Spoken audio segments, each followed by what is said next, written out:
Ok, bonsoir à tous. On va regarder le deuxième exemple, qui est un exemple de manipulation de texte dans une fenêtre. Donc en fait, ici, on a notre JFrame. C'est une fenêtre, on a un text area et un text field. Un text area, un text field. On va voir ça ressemble à quoi. Ici, on voit notre text area avec du texte qu'on a créé ici dans le constructeur. On a mis 1, 2, 3, 4, 10 lignes et 30 colonnes. Et puis, on a un text field ici, c'est ça que ça ressemble. C'est comme un text area, mais c'est quelque chose qui a seulement une ligne. Donc, on le voit ici, on a déclaré notre text field d'une seule ligne et de 30 colonnes.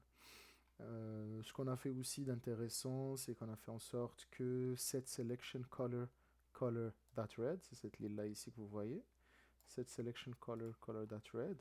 Qu'est-ce que ça fait? Ça fait en sorte que si jamais je sélectionne un texte, ben, ça se sélectionne en rouge. Le highlight, il est rouge. On a aussi set selected text color blue.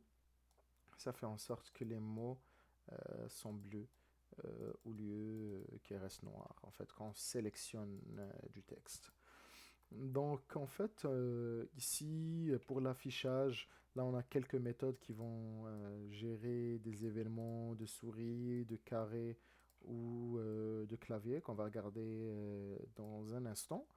Mais sinon, ce que j'ai fait, c'est que j'ai rajouté un scroll pane pour l'affichage. Un scroll pane, c'est quelque chose qui permet d'avoir en fait le scroll bar ici qui s'affiche si jamais on a plusieurs lignes. Vous voyez ici, on a notre scroll bar qui s'affiche. Ça se fait avec scroll pane.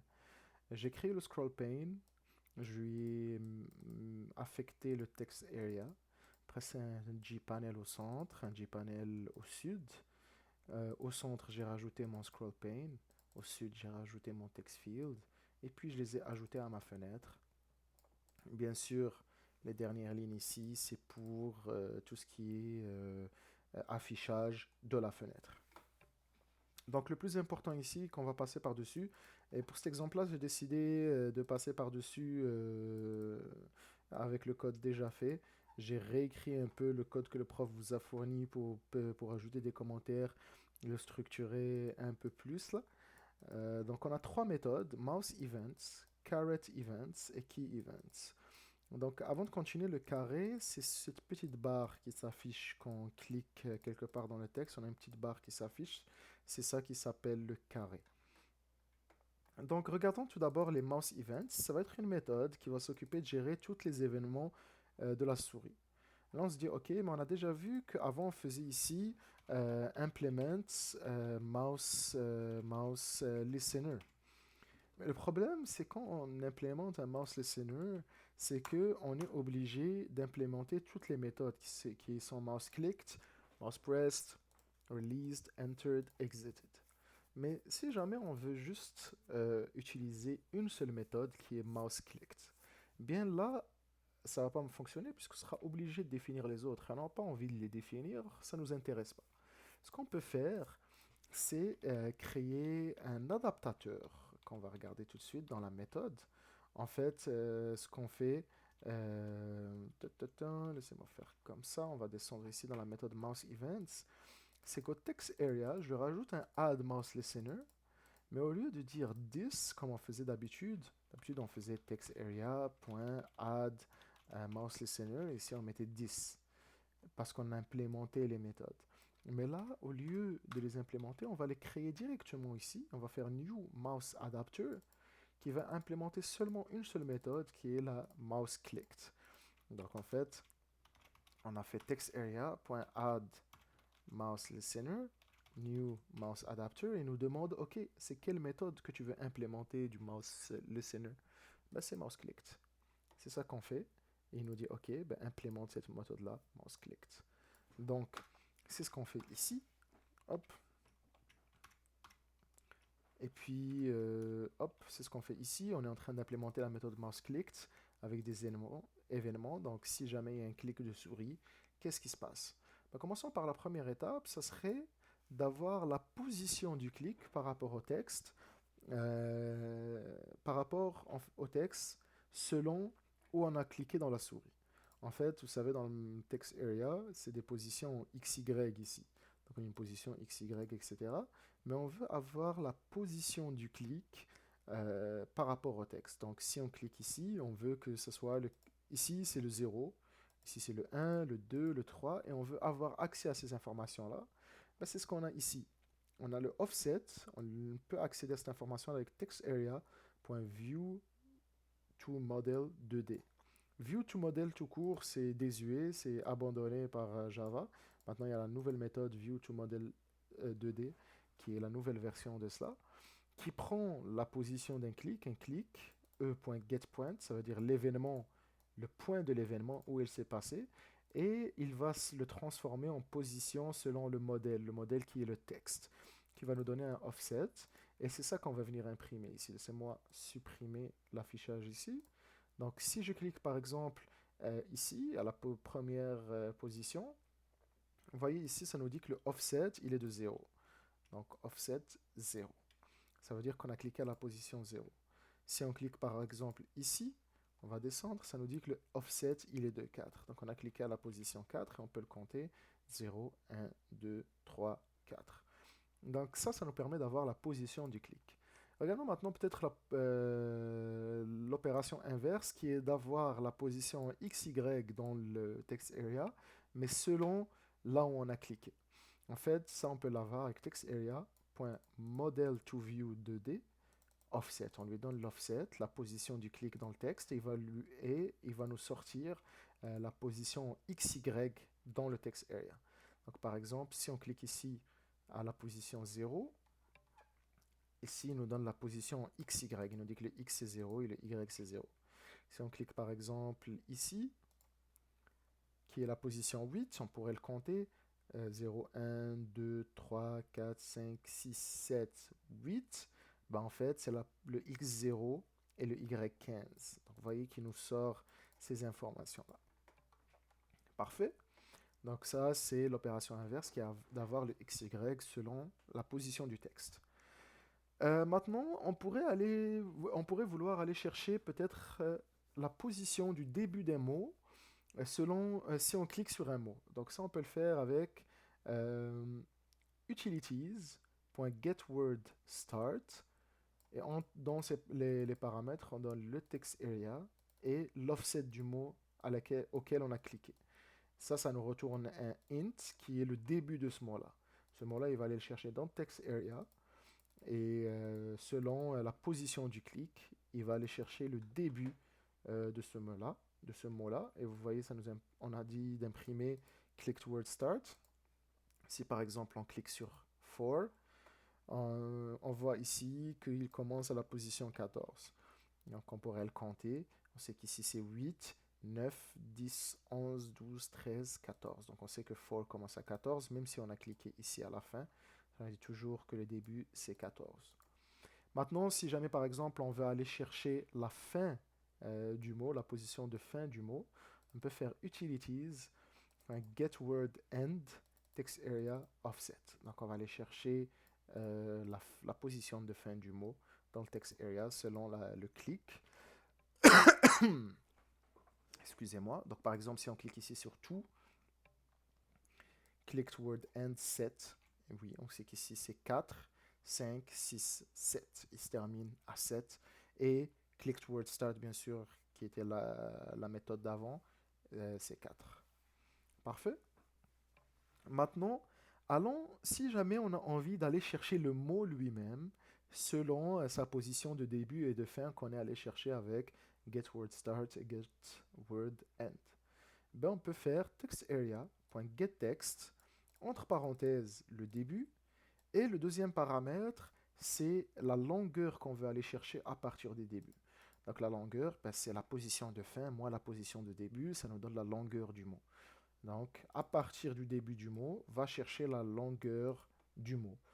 Et ça, on vient l'affecter un string qu'on va venir imprimer ici. Si on clique sur, par exemple, n'importe où sur one, on voit ici que selected word one.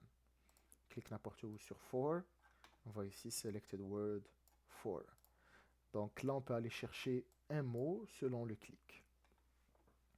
Ici, si jamais on a envie d'aller chercher la position de début de la ligne, on peut aller chercher getRowStart. Utilities.getRowStart, selon le clic qu'on a fait, selon l'offset.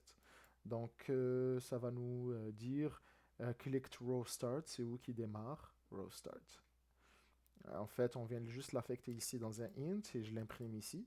Vous allez voir ici, si par exemple je clique sur tout, on voit ici clicked row start à 0, c'est 0. Donc il commence à 0, cette ligne-là commence à 0. Si par exemple je clique sur for, on voit que cette ligne-là commence à 14. Non, ça c'est Word, excusez-moi. Click to row start ici, c'est 8. Elle commence à 8.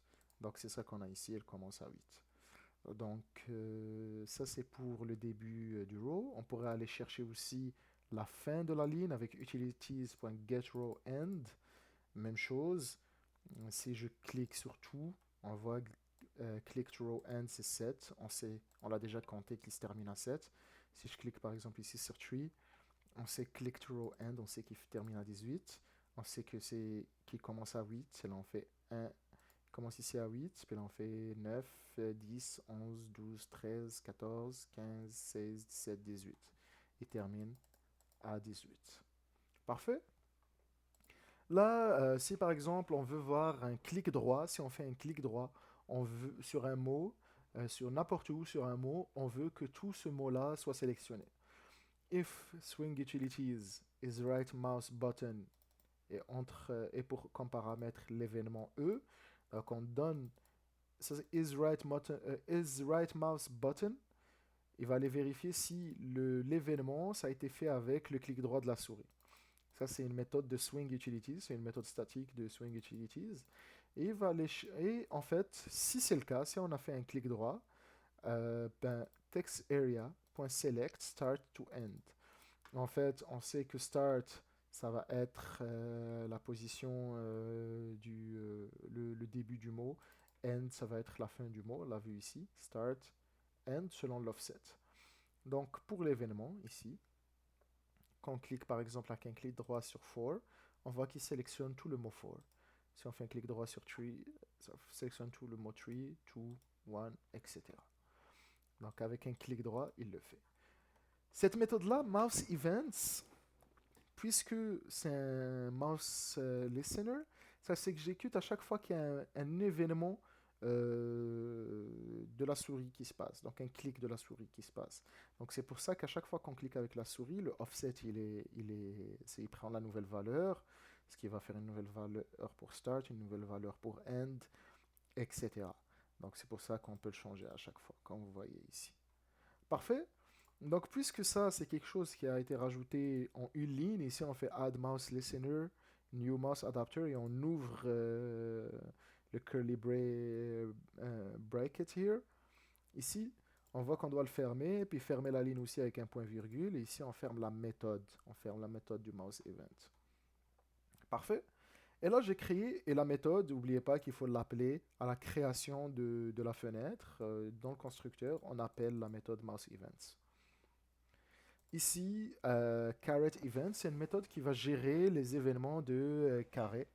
Et en fait, même chose, on ne veut pas définir toutes les méthodes de caret event, parce que si ici, je fais implement un caret listener, il va me demander d'implémenter, en fait, bon, s'il y a juste une méthode, mais que la méthode, elle doit être créée dans la classe. Ce qu'on a fait ici, c'est qu'on a dit, OK, on va faire la même chose, on va le définir directement. TextArea.addCaretListener. Et là, puisqu'il y a juste une méthode qui gère un seul type d'événement, ben, je peux directement dire avec une expression lambda, événement, pour cet événement-là, qu'est-ce que tu vas faire? N'importe quel événement, qu'est-ce que tu vas faire? Ben, tu vas faire ces actions-là. Donc, tant qu'il y a un événement de carré, ben, fais ces actions-là. OK. On peut avoir la position du carré, en fait, avec textArea.guessCaretPosition. En fait, on va l'imprimer avec caret position ici. Si par exemple, je mets la souris ici entre le N et le E, on va le voir ici.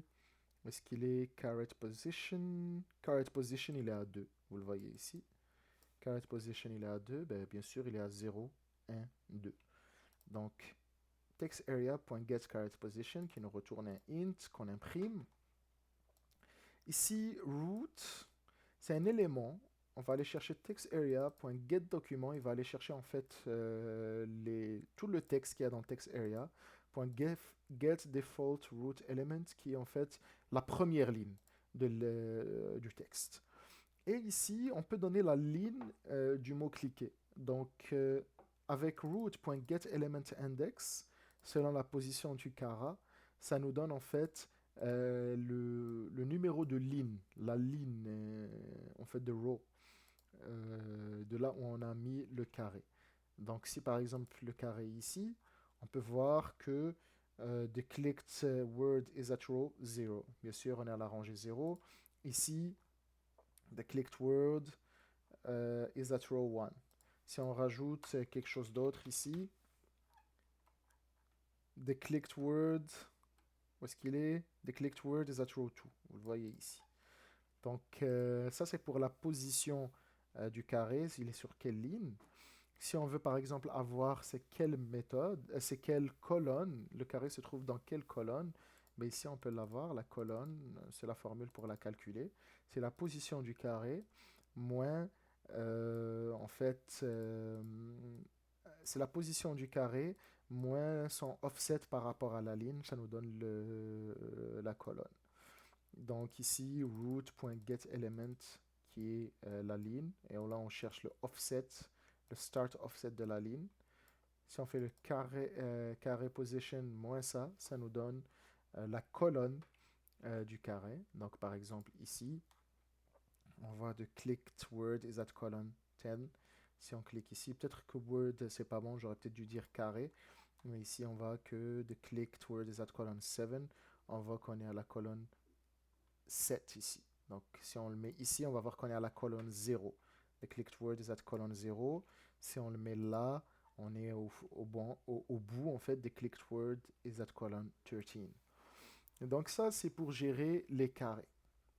Parfait. Il me dit ici que j'ai une erreur. Où est-ce qu'elle est mon erreur? Je vais peut-être changer quelque chose. Oui, c'est vrai. Ici, on a mis implement. On va l'enlever. On n'a plus besoin de ça.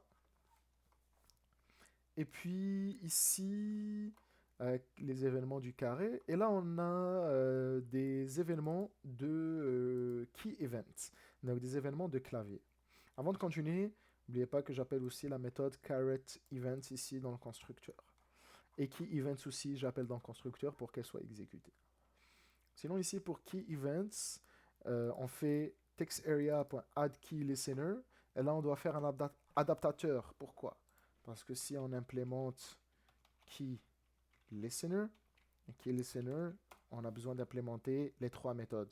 Nous, on ne veut pas s'intéresser à ce qui se passe si jamais on est en train d'appuyer sur une touche du clavier ou si on relâche une touche de clavier. On veut s'intéresser seulement si on tape quelque chose. Donc, on n'a pas besoin d'implémenter toutes ces méthodes-là. Donc, on n'a pas besoin de dire que notre fenêtre va implémenter KeyListener.